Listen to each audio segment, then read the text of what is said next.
বেআইনি অস্ত্র মামলায় বিপাকে গোসাবার দক্ষিণ 24 পরগনার তৃণমূল নেতা তার বাড়ির কাছে পুকুর থেকে উদ্ধার হয়েছে আগ্নেয়াস্ত্র এবং কার্তুজ। সুবিদ আলী ওরফে ঝোড়ো ঢালি নামে ওই তৃণমূল নেতাকে গত 17 জুলাই গ্রেপ্তার করা হয়েছিল। ধৃতের বিরুদ্ধে রয়েছে একাধিক অভিযোগ। সেই মামলায় বর্তমানে পুলিশের হেফাজতে রয়েছেন তিনি। জেরার মুখে পুকুরে অস্ত্র লুকিয়ে রাখার কথা স্বীকার করেছেন গোসাবার ওই তৃণমূল নেতা।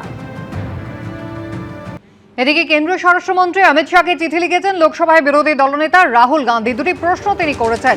চিঠিতে তিনি লিখেছেন 20 জুলাই অর্থাৎ গত সোমবার দিল্লিতে শান্তিপূর্ণভাবে আন্দোলনরত পড়ুয়াদের উপরে যে বর্বরোচিত হামলা চালানো হয়েছে তার জবাব তিনি চেয়েছেন। সবথেকে উদ্বেগজনক বিষয় হচ্ছে ছড়রা গুলি যেভাবে চালানো হয়েছে। কেন্দ্রীয় স্বরাষ্ট্রমন্ত্রী হিসেবে অমিত শাহ তিনি কি পড়ুয়াদের উপরে ছড়রা গুলি সহ প্রাণঘাতী বল প্রয়োগের অনুমোদন দিয়েছিলেন? যদি না দিয়ে থাকেন তাহলে কে দিয়েছিল? সেদিন সাদা পোশাকে লাঠি দিয়ে যারা শিক্ষার্থীদের মারধর করছিল, ভিডিওতে যাদের দেখা গিয়েছে তারা কি পুলিশ নাকি তারা স্বেচ্ছাসেবক? তাদের মোতায়েন কে করেছিল? এই প্রশ্ন কিন্তু করেছেন রাহুল গান্ধী। রাহুল গান্ধীর কাজ করেছেন। ওনাকে সবাই কি বলে ডাকেন সেটা সবাই জানে, তাতে আবার ওনার দুঃখ হয়েছিল। তো এখন স্বরাষ্ট্রমন্ত্রককে চিঠি দিয়েছেন, স্বরাষ্ট্রমন্ত্রক তার উত্তর দেবেন, রাহুল গান্ধীকে দেবেন। কিন্তু দেশব্যাপী নৈরাজ্য সৃষ্টির পেছনে মাথা হিসেবে দাঁড়িয়ে যাওয়া, এটাও কি খুব একটা বেশি ভালো সংসদীয় রীতিনীতির মধ্যে পড়ে? আমার ঠিক জানা নেই। নিজে প্রশ্নভাস ইস্যুতে আন্দোলন এবং তার জেরে কেন্দ্রীয় শিক্ষামন্ত্রী পদ থেকে পদত্যাগ করেছেন ধর্মেন্দ্র প্রধান। আর তারপর শনিবার রাতেই কেন্দ্রীয় শিক্ষামন্ত্রীর দায়িত্ব দেওয়া হয়েছে প্রহ্লাদ যোশীকে। গতকাল তিনি সেই দায়িত্ব বুঝে নিয়েছেন, আধিকারিকদের সঙ্গে বৈঠকও করেছেন। উপভোক্তা বিষয়ক মন্ত্রী প্রহ্লাদ যোশী, তার সঙ্গে বাড়তি দায়িত্ব হিসেবে তিনি কেন্দ্রীয় শিক্ষামন্ত্রীর দায়িত্ব পালন করবেন।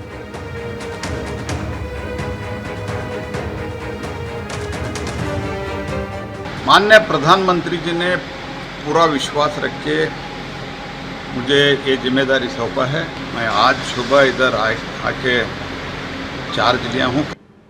গতকাল ফের ভিডিও বার্তা দিয়েছেন প্রধানমন্ত্রী, যেখানে পড়ুয়াদের ভবিষ্যতের জন্য একাধিক পদক্ষেপের কথা জানিয়েছেন। भारत सरकार लगातार अनेकविध कदम उठा रही है। जिन लोगों ने विद्यार्थियों के भविष्य के साथ खिलवाड़ किया वे जेलों में सड़ रहे हैं। हमने फास्ट ट्रैक कोर्ट बना चुके हैं। हम कल पार्लियामेंट के अंदर भी कठोर कानूनों के प्रावधान के साथ नया कानून बनाने की दिशा में भी आगे बढ़ रहे हैं। টানা 36 দিন ধরে আন্দোলন করেছেন প্রহ্লাদ যোশী। কেন্দ্রীয় শিক্ষামন্ত্রীর দায়িত্ব নেওয়ার পরেও চাপ কিন্তু বজায় রাখছে ককরোচ জনতা পার্টি। उनको पता है कि युवा देख रहा है, युवा जवाब भी मांगेगा जब टाइम आएगा। तो अच्छा काम करिए, युवाओं के हित में काम करिए, पेपर लीक रोकिए एंड जो हमारे सजेशंस थे डिमांड चार्टर में 5 पॉइंट के, उनको इम्प्लीमेंट करिए। এক মাসেরও বেশি সময় ধরে নিটের প্রশ্ন ফাঁস কাণ্ডে গোটা দেশ জুড়ে আন্দোলন হলো। আর তারই মধ্যে নতুন করে পাঞ্জাবে প্রশ্ন ফাঁসের অভিযোগ উঠেছে, যাতে নতুন করে রাজনীতি উত্তপ্ত হয়েছে। শিক্ষামন্ত্রীর পদত্যাগ এবার দাবি করেছে বিজেপি। এবার কি তাহলে পাঞ্জাবে প্রশ্ন ফাঁসের অভিযোগ নিয়ে সিজেপি ফের একবার আন্দোলন শুরু করবে? পাঞ্জাবের বিষয় নিয়ে শীঘ্রই তারা কর্মসূচি ঘোষণা করবেন, অভিজিৎ দীপকে এমনটাই জানিয়েছেন। পাঞ্জাবে ফার্মেসি অফিসার নিয়োগে প্রশ্ন ফাঁসের অভিযোগ উঠেছে। যদিও পাঞ্জাবে আপ সরকার তারা দাবি করেছে প্রশ্ন ফাঁসের কোনো ঘটনা ঘটেনি। অত্যাধুনিক প্রযুক্তিতে পরীক্ষার হল থেকে প্রশ্ন বাইরে পাঠিয়ে দেওয়া হয়েছিল। গতকালই একটা প্রতিবাদ বিক্ষোভ শেষ হয়েছে। কিছুটা সময় তারা চেয়েছেন, শীঘ্রই তারা নিজেদের রণকৌশল ঘোষণা করবেন, এমনটাই জানিয়েছেন সিজেপির প্রতিষ্ঠাতা অভিজিৎ দীপ।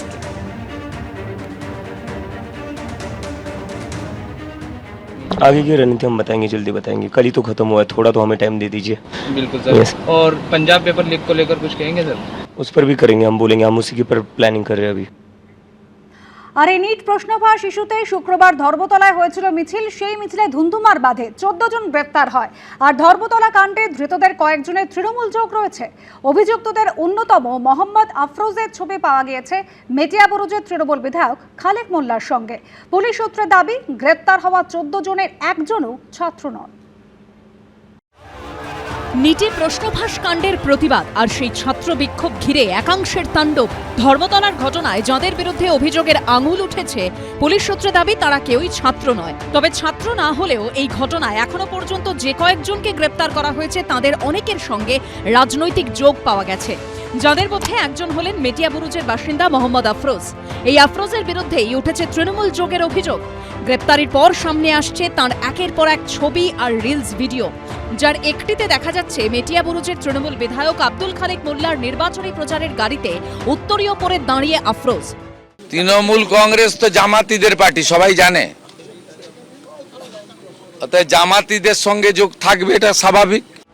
যদিও ধৃত আফরোজকে তিনি চেনেন না বলে দাবি করেছেন মেটিয়াবুরুজের বিধায়ক। ইলেকশনের সময় অনেকেই হয়তো থাকতে পারে, তার জন্য কোনো ব্যাপার নয়। আমার তো মিটিং থাকলে যে কোনো লোক পাশে থাকতে পারে, আমি তো কাউকে সরিয়ে দিতে পারবো না। না, আমি ওকে চিনি না, ও তো কোনো তৃণমূলের কোনো অ্যাক্টিভ ওয়ার্কার তো নয়,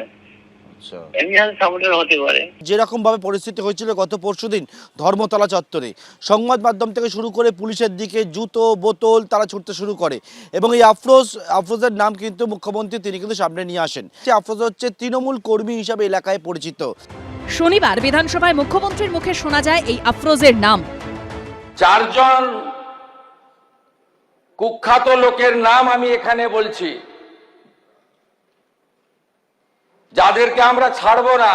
Afroz of Rajabagan, Nahid of Khidirpur, Tanvir and Nizam of Iqbalpur, Rahul Jamal of Watgunge. ভালো তৃণমূলের ভালো ছেলে, ভালো নেতার সঙ্গে দেখা যাচ্ছে, আমাদের ঘাড়ে চাপাচ্ছেন কেন? তারা তো বালিশপন্থী, ওটা তো বালিশদের লোকজন। বালিশদের লোকজন যদি গিয়ে সাংবাদিকদের পিটিয়ে থাকে, অত্যন্ত অন্যায় কাজ, তো আমরা পরিষ্কারভাবে বলছি, কিন্তু দয়া করে ওটা আমাদের ঘাড়ে চাপাবেন না। শনিবার রাতে পশ্চিম বর্ধমানের অন্ডাল থেকে গ্রেপ্তার করা হয় আফরোজকে। পুলিশ সূত্রে খবর, গাড়িতে করে দুর্গাপুর এক্সপ্রেসওয়ে ধরে পালানোর চেষ্টা করছিলেন তিনি। কোন ছবিতে আবার তৃণমূলের পতাকা হাতে মিছিলের সামনের সারিতে দেখা যাচ্ছে আফরোজের মুখ, আবার কোথাও মমতা বন্দ্যোপাধ্যায়ের ছবি দিয়ে তৈরি পোস্টারেও দেখা যাচ্ছে এই মোহাম্মদ আফরোজের ছবি। বিধায়কের গাড়িতে উঠে পড়েছে মানে যারা জনপ্রতিনিধি, মানে ধরুন এখানে আমার সঙ্গে ছবি তুলতে চাইছে, আমি কি সবার অ্যান্টিসিডেন্টস চেক করে ছবি তোলার মতো কোনো সুযোগ আমার আছে? এই থাগেদের, অপরাধীদের নজিরবিহীন শাস্তি দেওয়ার ব্যবস্থা প্রশাসনকে করতে হবে। শুধু তৃণমূল বিধায়কের পাশে নয়, একটি রিলসে ধৃত আফরোজের হাতে দেখা যাচ্ছে আগ্নেয়াস্ত্র। কোথাও নিজেকে ডন বলে পরিচয় দিচ্ছে মেটিয়াবুরুজ এলাকায় তৃণমূল কর্মী বলে পরিচিত এই আফরোজ। কোন রিলস ভিডিওতে আবার লেখা টিম মাফিয়া। পুলিশ সূত্রে খবর, আফরোজের হাতের ওই আগ্নেয়াস্ত্র আসল না নকল তা খতিয়ে দেখছেন তদন্তকারীরা। পুলিশ জানিয়েছে এরা প্রত্যেকে যে ট্রাভেল মঙ্গাল, এই শব্দটা ট্রাভেল মঙ্গাল অর্থাৎ এলাকায় গন্ডগোলের সঙ্গে যুক্ত থাকে এবং পুলিশ জানাচ্ছে সেটা হচ্ছে পুলিশ সূত্রে খবর, সেটা হচ্ছে এই আফরোজ এর কিন্তু পুরনো অপরাধের সঙ্গে যুক্ত থাকার ইতিহাসও রয়েছে, তেমনটাও কিন্তু পুলিশ পাচ্ছে। ধর্মতলায় হামলাকাণ্ডে ধৃতদের মধ্যে আরও একজন হলেন জামির আহমেদ। যদিও ছেলে কোনো রাজনীতির সঙ্গে জড়িত নন বলে দাবি করেছেন মা। मेरा बच्चा मेरा घर आ जा बहुत बड़ा है, नहीं नहीं नहीं कुछ नहीं करता हूँ। এদের সঙ্গে কাদের যোগাযোগ সে সমস্ত তো বেরিয়েছে, সকলেই জানে তৃণমূল নেতাদের ছবি শুধু না, তারা তৃণমূলের অ্যাক্টিভিস্ট। অন্যদিকে সিপিএম যোগের অভিযোগ উঠেছে ধৃতদের তালিকায় থাকা ভাঙড়ের বাসিন্দা মোহাম্মদ জহিরুদ্দিন মালের বিরুদ্ধে। পার্থপ্রতিম ঘোষ, জয়ন্ত পাল ও বিজন চক্রবর্তীর রিপোর্ট, এবিপি আনন্দ।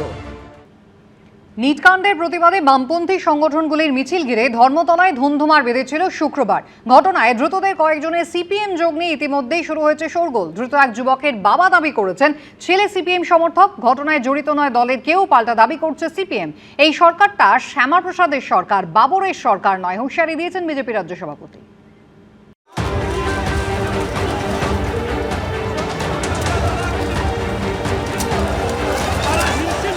পুলিশকে লক্ষ্য করে জুতো, ইট থেকে জলের বোতল, পাল্টা চলে লাঠি, ফাটানো হয় কাঁদানে গ্যাসের শেল।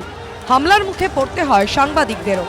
শুক্রবার নিটকাণ্ডের প্রতিবাদে বামপন্থী সংগঠনগুলির মিছিল ঘিরে এভাবেই অগ্নিগর্ভ হয়ে ওঠে ডোরিনা ক্রসিং। সেই অশান্তির ঘটনায় ইতিমধ্যেই বেশ কয়েকজনকে গ্রেপ্তার করেছে পুলিশ। ঘটনার দিনই এসএফআই এর রাজ্য সম্পাদক দাবি করেছিলেন অশান্তিতে দলের কেউ জড়িত নন।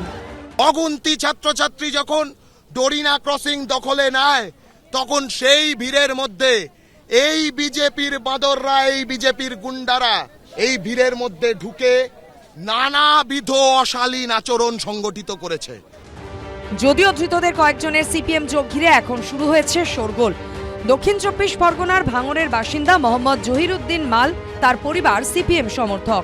শুক্রবারের ঘটনায় এই যুবককেও গ্রেফতার করেছে পুলিশ। ধৃতের বাবা স্বীকার করেছেন ছেলে সিপিএম সমর্থক। ওর দোকান আছে, কাপড়ের দোকান আছে ভাঙড়ে।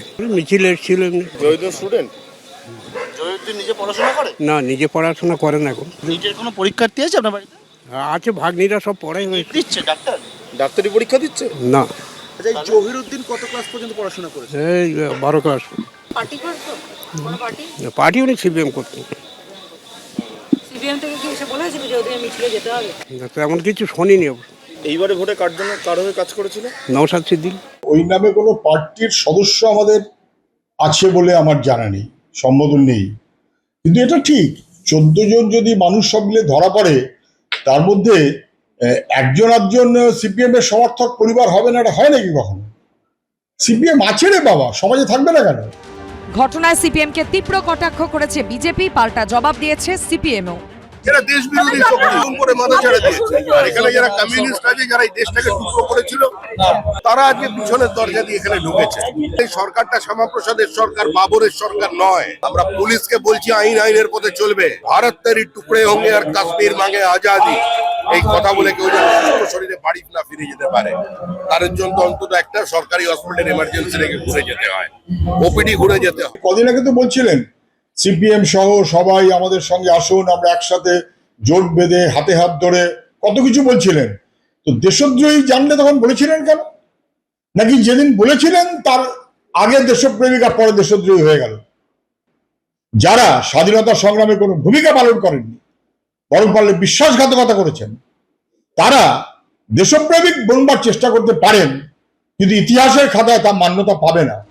পুলিশ সূত্রে দাবি, ধর্মতলায় অশান্তির ঘটনায় গ্রেফতার করা হয়েছে মূলত সাংবাদিকদের মারধর, সরকারি সম্পত্তি নষ্ট, ভাঙচুর, অশান্তি পাকানোর অভিযোগে। শিবাশিস মৌলিক, বিটন চক্রবর্তী ও জয়ন্ত পালের রিপোর্ট, এবিপি আনন্দ। নিট প্রশ্নফাঁস কাণ্ডে প্রতিবাদে গিয়ে পোস্টার বিতর্কে জড়ালেন অভিনেত্রী শ্রীলেখা মিত্র। প্রধানমন্ত্রী নরেন্দ্র মোদীর বিতর্কিত ছবি ব্যবহারের অভিযোগে গতকাল আনন্দপুর থানায় অভিনেত্রীকে গ্রেপ্তারের দাবিতে এফআইআর করেন বিজেপি নেত্রী কেয়া ঘোষ। বিধাননগর সাইবার ক্রাইম থানাতেও অভিযোগ দায়ের করা হয়েছে। বিতর্ক শুরু হতেই আজব সাফাই দিয়েছেন শ্রীলেখা মিত্র। নিট প্রশ্নফাঁস কাণ্ডের প্রতিবাদে শুক্রবার একাধিক বামপন্থী ছাত্র সংগঠনের ডাকে শিয়ালদা স্টেশন থেকে মিছিলে যোগ দেন হাজার হাজার কলেজ পড়ুয়া থেকে অভিভাবকরা। মিছিলে যোগ দেন ককরোচ জনতা পার্টির সদস্যরা। সেই প্রতিবাদে সামিল হয়ে পোস্টার বিতর্কে জড়ালেন অভিনেত্রী শ্রীলেখা মিত্র।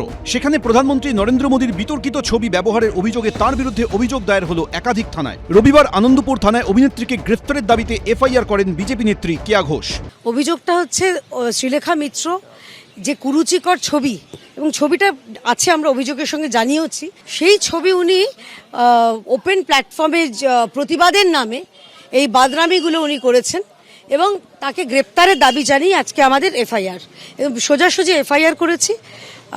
আমি অনুরোধ করেছি যিনি কর্তব্যরত অফিসার ছিলেন যে ওনাকে অবিলম্বে গ্রেপ্তার করতে হবে। গ্রেপ্তার থেকে নিজে কোনো রকম দেখে নেওয়া করে দেওয়া এগুলো আমরা মানব না। আমি ওনাকে নিয়ে বিশেষ কিছু বলবো না। উনি মাঝে মধ্যে অত্যন্ত কুরুচিকর মন্তব্য করেন। উনি হতে পারেন কোনো একটা বিশ্বাসে চলেন, উনি হতে পারেন কোনো একটা বিশ্বাসকে উনি করেন, কিন্তু প্রধানমন্ত্রীরও যে ধরনের ছবিটি করেছেন সেটা কিন্তু খুব সুরুচিকর ছবি নয়। অন্যদিকে বিধাননগর সাইবার ক্রাইম থানাতে অভিনেত্রীর বিরুদ্ধে অভিযোগ দায়ের করা হয়েছে। শ্রীলেখা মিত্র তিনি প্রধানমন্ত্রীর একটা অমর্যাদাকর, আপত্তিকর, কুরুচিপূর্ণ ছবি নিয়ে তিনি দাঁড়িয়ে সেই প্রতিবাদের মঞ্চে সামিল হয়েছে। সেই ক্ষেত্রে আমাদের একটা অভিযোগ থাকেই, এবং এটা নিয়ে আমরা বিধাননগর সাইবার পিএসএ একটা অভিযোগ করলাম। বিতর্ক শুরু হতেই আজব সাফাই দিয়েছেন শ্রীলেখা মিত্র। চশমা ছাড়া গেছিলাম, সানগ্লাস পরে, মোদিজির এরকম একটা ছবি, ওটা দেখে মজা লেগেছে। ওই কতগুলো ছেলে যাচ্ছিল, তারা প্রতিবাদে তারা পোস্টার দিয়ে করেছে, ছবি তুলতে এসেছিলো, পোস্টারটা হাতে নিয়ে ছবি তুলেছি। আর দেখিও নি পোস্টারটাকে ঘুরিয়ে, সময় ছিল না, কারণ পুলিশের লাঠিচার্জ হচ্ছিল। তারপরে শুনছি আমার নামে অনেক কিছু হচ্ছে। তদন্ত করবে, তদন্ত করে নিয়ে তার কাছে জবাবদিহি চাইবে, তিনি তার এক্সপ্লেনেশন দেবেন। কিন্তু আমরা এটাই চাইবো যাতে বিজেপি এই ধরনের সমস্ত অশ্লীলতার বিরুদ্ধেই যাতে কমপ্লেনটা করে, এক চোখে কাজল আর এক চোখে ফাঁকা রেখে দেওয়াটা যাতে না হয়। পোস্টার বিতর্কের জেরে এদিন রাতে শ্রীলেখা মিত্রর বাড়ির সামনে বিক্ষোভ দেখান বিজেপির কর্মী সমর্থকরা। শ্রীলেখার টালিগঞ্জের বাড়ির সামনে কালো পতাকা নিয়ে বিক্ষোভ দেখানো হয়। অন্যদিকে প্রধানমন্ত্রীর ছবিতে আগুন ধরিয়ে তা দিয়ে সিগারেট জ্বালানোর অভিযোগে সৌমিক চট্টোপাধ্যায় নামে এক ব্যক্তিকে গ্রেফতার করেছে বারাসত থানার পুলিশ। উনি যে কট্টরভাবে দেশদ্রোহী সেই ব্যাপারে আর কোনো আমাদের ব্যাপারে অনিশ্চয়তা নেই। তো সেই বিষয়ে কালকে বারাসাত থানায় জানানো হয়েছিল, ওনাকে অ্যারেস্ট করে আনা হয়েছিল। এদিন ধৃতকে আদালতে তোলার সময় স্লোগান ওঠে। ধৃতকে 4 দিনের জেল হেফাজতের নির্দেশ দিয়েছে আদালত। ভীষণ দুর্ভাগ্যজনক, কিন্তু যে পোস্টটা করেছে অত্যন্ত আপত্তিকর। আমাদের পরিবারের কেউ এটাকে সমর্থন করি না, ব্যবস্থা করবে সেটা আমরা মেনে নেব। সোশ্যাল মিডিয়ায় প্রধানমন্ত্রী এবং মুখ্যমন্ত্রীকে নিয়ে কুরুচিকর মন্তব্যের অভিযোগে রুম্মান কবির নামে এক ব্যক্তিকে গ্রেফতার করেছে বারুইপুর থানার পুলিশ। সত্যজিৎ বৈদ্য, রঞ্জিত সাউ, রঞ্জিত হালদার, এবিপি আনন্দ। এবিপি আনন্দ, এগিয়ে থাকে, এগিয়ে রাখে।